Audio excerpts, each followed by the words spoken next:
Hey everyone, I want to talk all about reassurance, what it looks like, how people ask it in different ways, not just the verbiage that they're using, the tone of voice that they use, how frequently they're messaging you in that burst-like fashion, and why no amount of reassurance, and why looking at reassurance like our drug of choice, literally like an alcoholic, a shot of vodka to an alcoholic, that's how detrimental it is to their life. That's how detrimental it is asking for reassurance to keep the OCD cycle alive.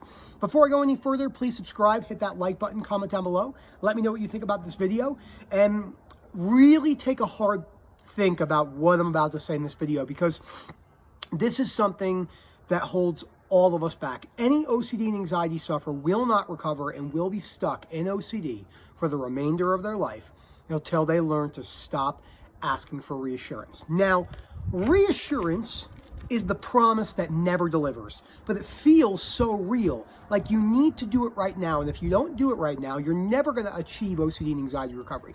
So how it works is you get anxious, or guilt, or shame, or depersonalization, derealization, groinal responses, depression, whatever the symptoms that you're experiencing, and it feels so real that you reach out compulsively in the moment. So when I'm working with someone, I say to them, give it a few days before you ask, maybe in between coaching calls.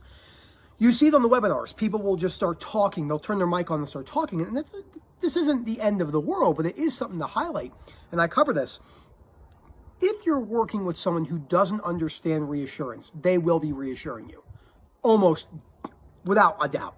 So, you know, oh, you're the least likely person to do that. Thoughts are thoughts. Just let clouds be there over and over again. Oh, get it out of your chest. Just talk about it all the time. Those are understandable responses.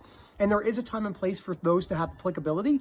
But in 99.5% of all cases, when people are doing this, what they would benefit from hearing is, I can't answer that question right now. Do you think you're looking for reassurance? And having them think about it. Because on the coaching calls, when someone's asking for reassurance, one of the number one things I do is flip the question back on their head and ask them, and let them kind of not work it out in an OCD sense, but think about, oh, maybe this is reassurance. Maybe this is something that's holding me back.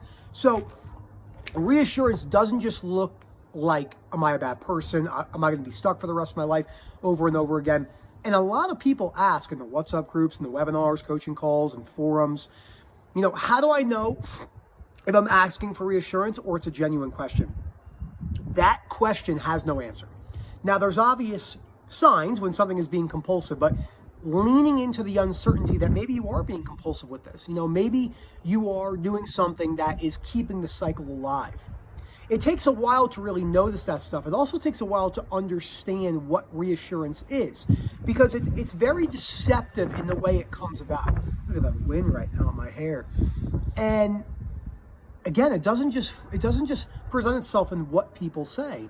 It can present itself in the tone of voice. So to the untrained eye, what it will usually look like or sound like is the person is asking a genuine question. And then if we highlight that more than likely is reassurance, they usually get mad or offended, right? No, this is a genuine question. But most of the time, it usually is not. Most of the time, it feels so genuine to you. But if you really think about it, do I need to know the answer to this right now? Almost like clockwork, the answer is no. So it's very important to realize that reassurance is that drug of choice that's keeping it alive. Now, what is self-reassurance? This is something I get asked about every week in the webinars. It's something I fell into a lot. Self-reassurance looks like this. You are going all day long analyzing and speaking to yourself in the moment. You're disputing in the moment. Now, a lot of this is automatic, but there's also a decent part that's not automatic, that you really are trying to solve something like a math problem. You're not taking your foot off the gas. And that's where that misconception comes in, where you have to, you know, I hear it a lot, you have to work on recovery all day long, 24/7. That's a myth. That's not true. There are huge periods of time, months, maybe even half a year, where you're taking your foot off the gas, just working on compulsions and behaviors. And during that, doing that stuff alone can instill your beliefs. So it's not just actively working on recovery in the way where you got to work on it all day long. That is a recipe for disaster. And that's where that tracking problem comes in that we talk about so much. But back to reassurance. So reassurance is going to feel very, very necessary. It's going to feel like you need to get it in order to give you the relief you're looking for. But you have to ask yourself, does seeking reassurance give me what I'm looking for? Has it ever worked? Have you ever heard someone that said, hey, I reassured my way to freedom? Hey, I did minor compulsions to freedom. Hey, I avoided my way to freedom. Hey, I had really low frustration tolerance to freedom. You don't hear about that. That's what it seems like in the knowledge that we see on social media, because a lot of people are just laying around. They want to work 3 hours a day. And again, if that's what you want to do, there's nothing wrong with that.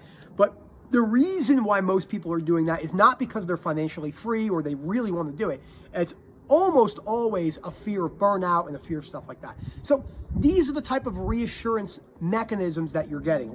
The most common reassurance statements, let's go through some of those. You're not your thoughts. Completely doesn't do anything for harm OCD, POCD, false memory, real event. We know that.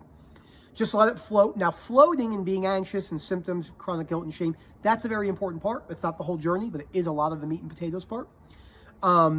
OCD people are the least likely people to commit to act out on their fears. That is the biggest reassurance statement for POCD and harm OCD, or anyone that has a fear of hurting someone or accidentally losing control and hurting themselves. Those are least likely. Another big reassurance statement is, I know for a fact that it takes 6 months or 9 months for people to recover. No such thing. Everyone responds differently. A lot of people are stubborn like I was, so it can take them years and years to really want to wake up and know what they got to change. Those are really the big ones. Anything where the person's not having a philosophical depth into the problem is usually an issue when it comes to reassurance. So again, to summarize all this, the tone of voice, not just what they're asking, and the frequency of how they're asking. And to the untrained eye, it comes off like a genuine inspiration until you know that they're looking for the certainty. Because you've done this for so long. I've been working with so many sufferers that I can see how people really look for that. And it's okay. We all do it, but it is important to highlight that and then redirect. So thank you so much for watching this video. If you have any questions or comments, please comment this down below. And if you're interested in our coaching and webinar services, please email us at info@ocdrecovery.com. We'll get back to you in timely fashion. Thank you, everyone. Have a great day.